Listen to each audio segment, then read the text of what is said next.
Caroline, New York, a tiny town of less than 3,000 people. Nestled in the mountains of upstate New York, it's got all the markings of a pleasant village.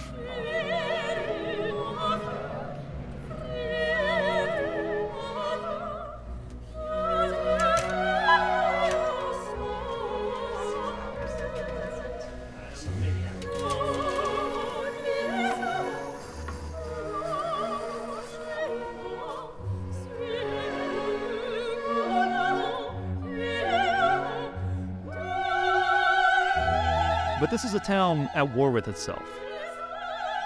A war over zoning. That's right, zoning.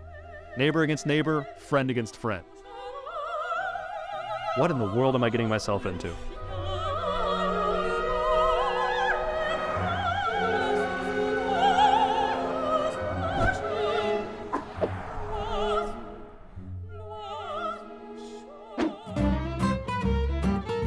I'm Nolan Gray, a city planner, and I wrote a book about zoning, Arbitrary Lines.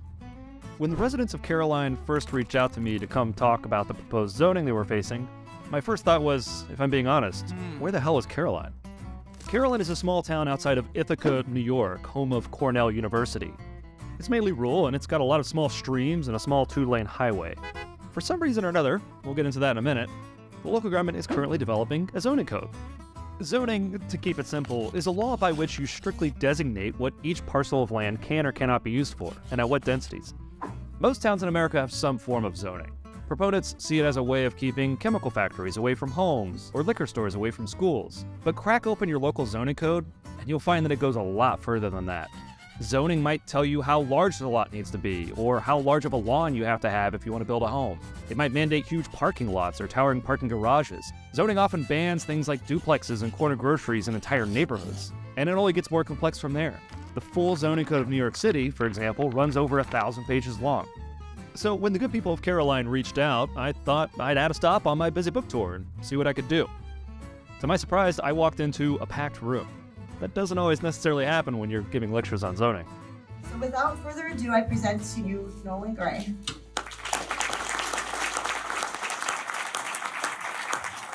Thank you, Tanya. How's everybody doing? Out here on a Monday to hear about zoning. Let's hear it. Let's get excited.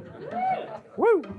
I talked a little bit about zoning in general, and then I talked about their latest publicly available zoning code draft. And I've had a chance to look at the code as it exists today in the map, and I wanted to provide a few quick thoughts about what this will mean. My diagnosis, not good. A lot of people's houses and shops would become non-conforming if this code were to be approved. A lot of commercial potential would be potentially wiped out. You couldn't even set up a bakery across most of the county. It's just a flat-out banned use. I mean, imagine being in jail and they're like, what are you in for? And I'm like, I started a bakery. You're gonna get beat up on day one. I thought the talk went pretty well, if I do say so myself. But when we opened the floor for Q&A, I was reminded of the cold, hard reality of local politics. Zoning in Caroline was as divisive as any national political issue, if not more so. One of the problems is we don't have a choice. They're gonna do it. Bullshit! If it isn't broke, don't fix it. Why don't you let us have a vote? Why don't you let us have a vote then? Well, that escalated quickly. Like any good city planner, I've been yelled at and heckled at city planning hearings. But this was a whole other animal. Clearly, I'd stepped into a battlefield where the lines had already been drawn long before I got there. But I wrote a whole freaking book about zoning. If I'm not going to get involved here, where am I going to get involved? I love the land and the people here. I've traveled a lot and I've seen a lot of places and I've never seen anything like Caroline before. This is home. Beautiful. I love that my kids have spent their lives running around in these woods. This is an amazing place to raise kids. All right, Nolan, so let me show you how this little guy works. Woo, buddy! Does that power, okay. It's a gorgeous place to live. It's a gorgeous place to visit. The topography, the hills. There's a variety of people here, a lot of artists. There's new people that come to this area. There's people that have been living here for generations. There's a certain independence, there's a certain self-reliance that I very much respect. Caroline is a hard-working, free-spirited kind of place. That's partly why in the 1970s the town initially rejected zoning when it was first proposed. Today, Caroline's rural character survives, but it's a bit of a microcosm of the broader culture war. You have educated professionals of nearby Ithaca, in tension with rural, small-town folk. Indeed, the thing that kicked off this whole push for zoning was, of all things, a Dollar General. Dollar store debate was kind of the precursor to the zoning thing. To my knowledge, it seems to me like this all came to light after a Dollar General was wanting to come here. When he wanted to sell a piece of his property at a really nice profit to the Dollar General to come in here. And the town board stopped that from happening. And then next thing I knew, we had a zoning commission and them pulling up a draft. Ah, yes, a Dollar General.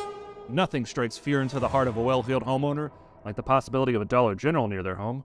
So scary was it that the town board immediately enacted a moratorium on land development that's in place to this day. So naturally, I had to go see it for myself. So this is the site of what I'm told was going to be a Dollar General.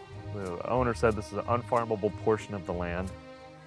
It's just purely a liability. He was intending to carve it off, received an offer from Dollar General. Of course, the funny thing is it's become much bigger than that. The code doesn't just block Dollar General. It would make a lot more things a lot more complicated. But this is all par for the course.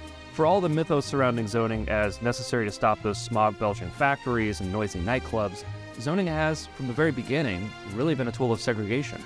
In California, it was often used to keep Asians out of certain neighborhoods in places like San Francisco, or to block black people from moving into certain neighborhoods of St. Louis, or low-income people in cities all across the country. The list goes on and on. People talk about the Dollar General like it's a slaughterhouse or like an oil refinery. And it's like, no, it's a supermarket that's going to serve like groceries to the people that live here. This is a working, living community. It's not a museum. It's not a set piece. It's not a soundstage. People live here, right? And they have certain needs. Zoning in America began as, and continues to be, a tool for social control that goes well beyond basic health and safety.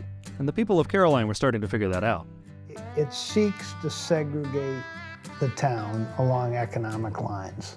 It's going to create conformity, a homogenized suburban look. There's already so many barriers that the idea of having to go through site plan reviews and having additional fees and whatnot tacked on to like a dream is really daunting. Looking at the zoning draft myself, there were a bunch of little things that jumped out at me. All the vague design rules about how buildings could look, the weird ban on campgrounds, as well as a whole bunch of other commercial uses that would be perfectly normal in most small towns. And why does any idea for a home or a business that goes outside these very, very narrow lines have to go through all of this discretionary review process? A public hearing, applications, fees, site plan review. Whether on purpose or by design, the goal was to put Caroline into a straitjacket, turn it into the type of town that a certain type of person might prefer, but not the type of rural, evolving community that had made Caroline so great. But am I missing something? Or could I be missing some kind of nuance here? Is zoning right for Caroline?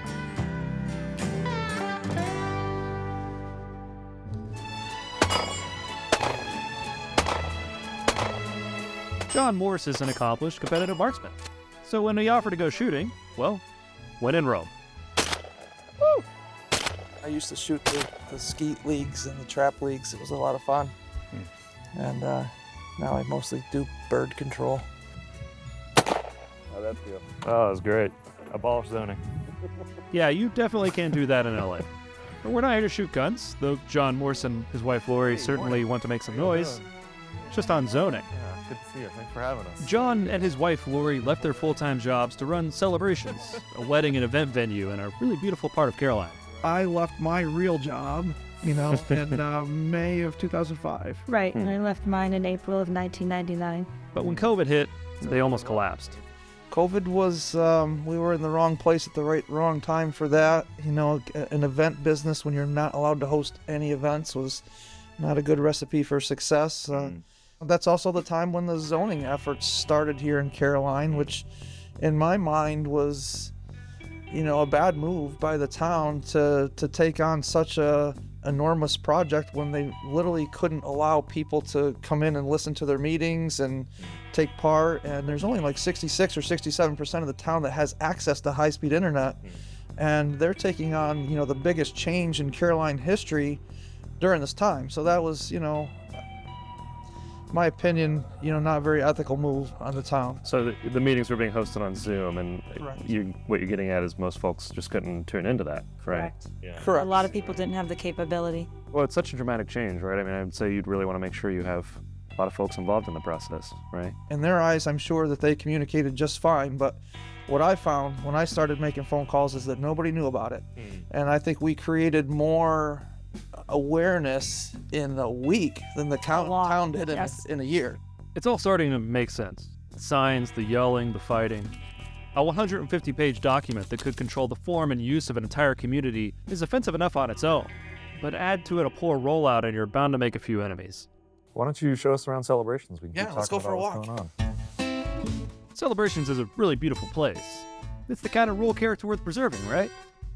But this gorgeous view would actually become non-conforming according to the final zoning draft, because One of the things they had in there was that all of your parking had to be in the back of the building or adjacent to. If you think about a business like ours, or in this area, there's lots of wineries and breweries, you know, where people come for this. Nobody's gonna put a winery or brewery or wedding business in and put the parking there. It's not gonna happen. So it's just, you know. meaning that this beautiful view would have to be blacktop asphalt. I guess that's what someone thinks is rural character. When I was in the corporate world, no matter how high up the ladder you go, and I had moved pretty far up the ladder, you're still reporting to somebody, you're still on somebody else's schedule. With us now, it's our own schedule. We pay the price for our own mistakes. We reap the rewards for our own successes. And just having the freedom to make our own choices day in and day out, those are the rewarding things. And I can't imagine going back and working for corporate America again. Now, if that isn't rural character, I don't know what is.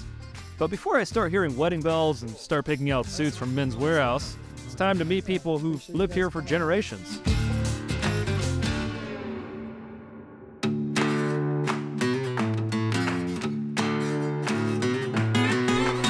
Hello. Hey there. I'm Hannah. Nolan. Nice to meet you. Hannah Wiley is the latest in a long line of farmers.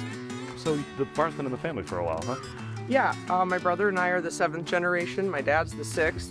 The farm itself is 175 years old this year. What struck me about their family history is actually how much change has happened along the way.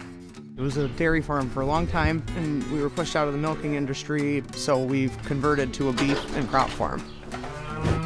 I mean, something that comes up among the folks who want to push for zoning is this notion that, all of these farms are going to get redeveloped, that we need to stop that, and we need to, what do you think about that? I think it's bogus. We've got enough rules and regulations in place at a state level already. Having more rules and regulations is more time and money, and we don't have either of those. So if we wanted to find other ways to make income in order to pay the taxes, like we want to build a campground, that the proposed zoning law doesn't let you do that.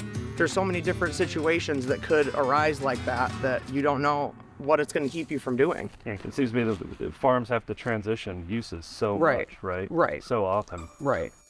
Yeah, so campgrounds would be a banned use across the many hamlets of Caroline, and everywhere else it would require a special use permit, which, as the name implies, means that it's still banned unless you can convince the review board, whoever they may be, that your quote-unquote special use should be allowed. In my experience as a planner, for what it's worth, special use permits are more often denied, the rationale being that if we give you a special permit, then we'd have to let everybody else do it, and that just wouldn't be fair, or so the logic goes. Also important for the Wileys, their large barn, they thought they could turn into a future wedding venue. Yeah, that would require a special use permit, as would hunting preserves or shooting clubs. Well, are you guys comfortable back here? All right, there's a step right there. Our main problem right now is just trying to keep afloat and keep farming because it is so hard to make enough money to pay the property taxes. We don't need more working against us. Riding through the farm, I really started to see how much potential there was for the land, assuming all this potential isn't made illegal by the zoning code. So many zoning conversations that we have today are all focused on, San Francisco or New York, but zoning affects a lot of communities in a lot of different ways, and I think folks here are having conversations about zoning at a higher level than almost anywhere else in the country. Are you opposed to zoning as well? I'll give you another one if you say no zoning. All right, bye, Dakota. Only a couple miles away is quite the opposite of farmland. Boysville, a village of fairy tale-like tiny homes, 140 in all. On just 40 acres, this development houses a whole 10% of Caroline's population. And the man behind this childlike vision is Bruno Schickel.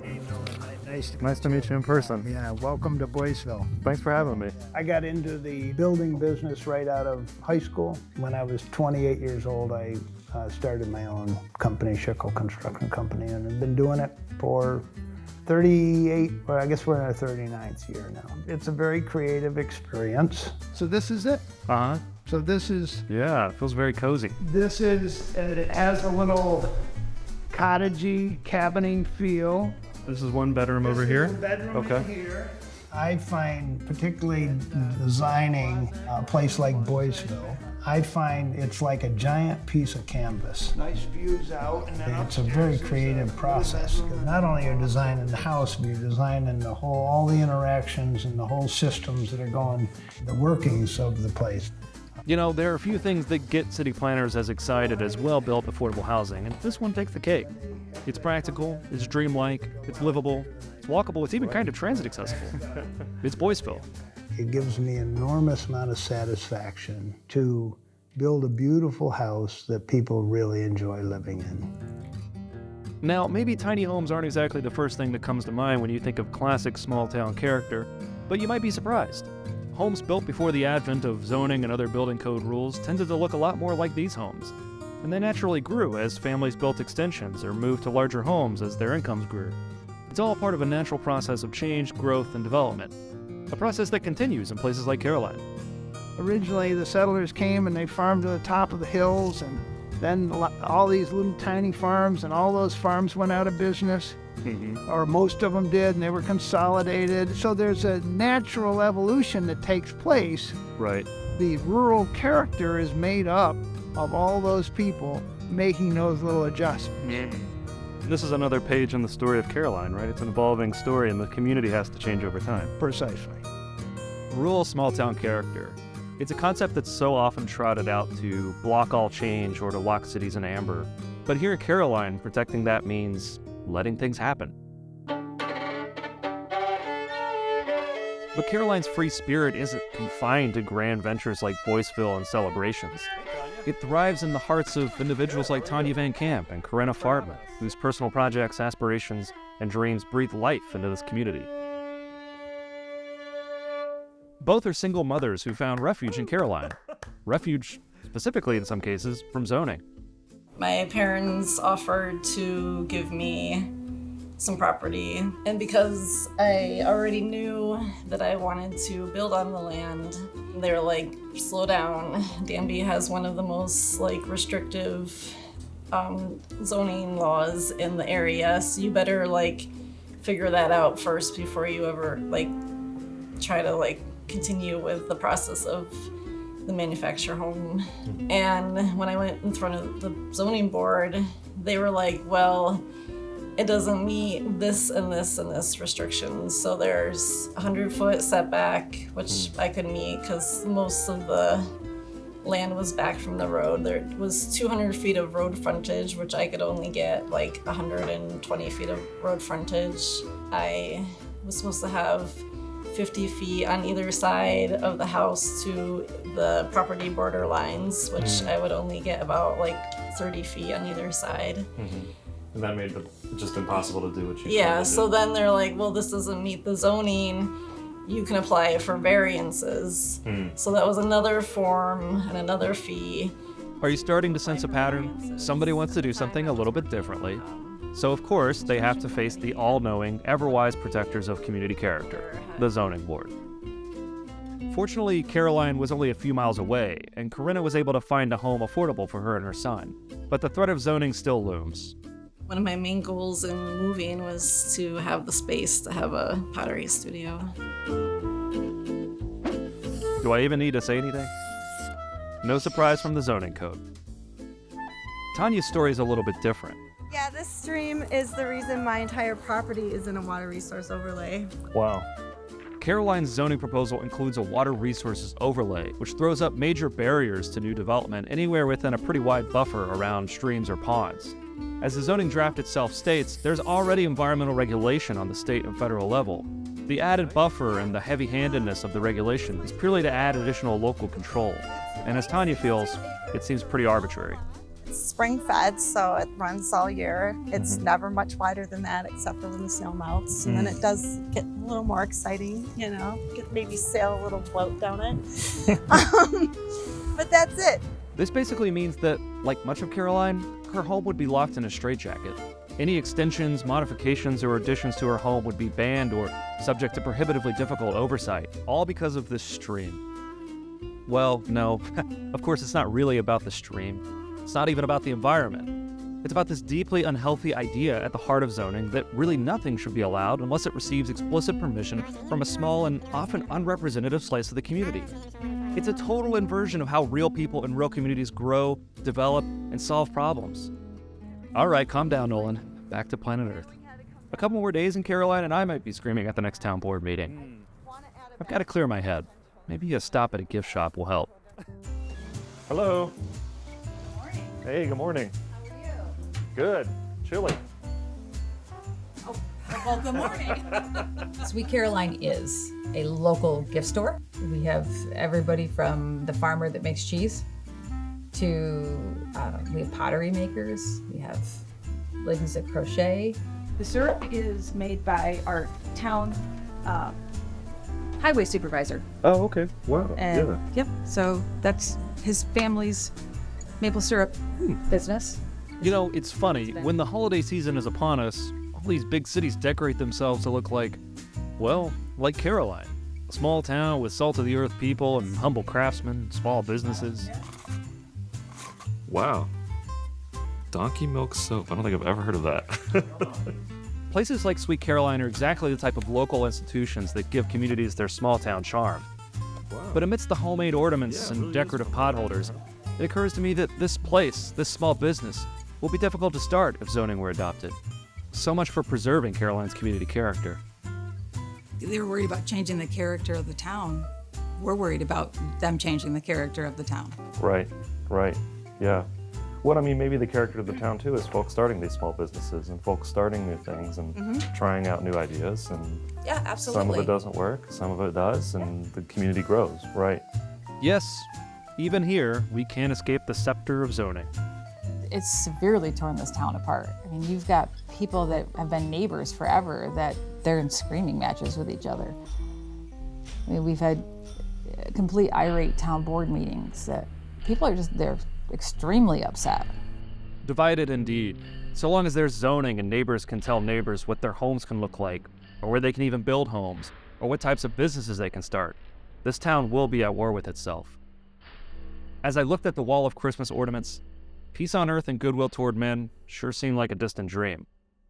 I wonder if there was zoning on the North Pole. In New York State, towns can't hold a referendum on zoning.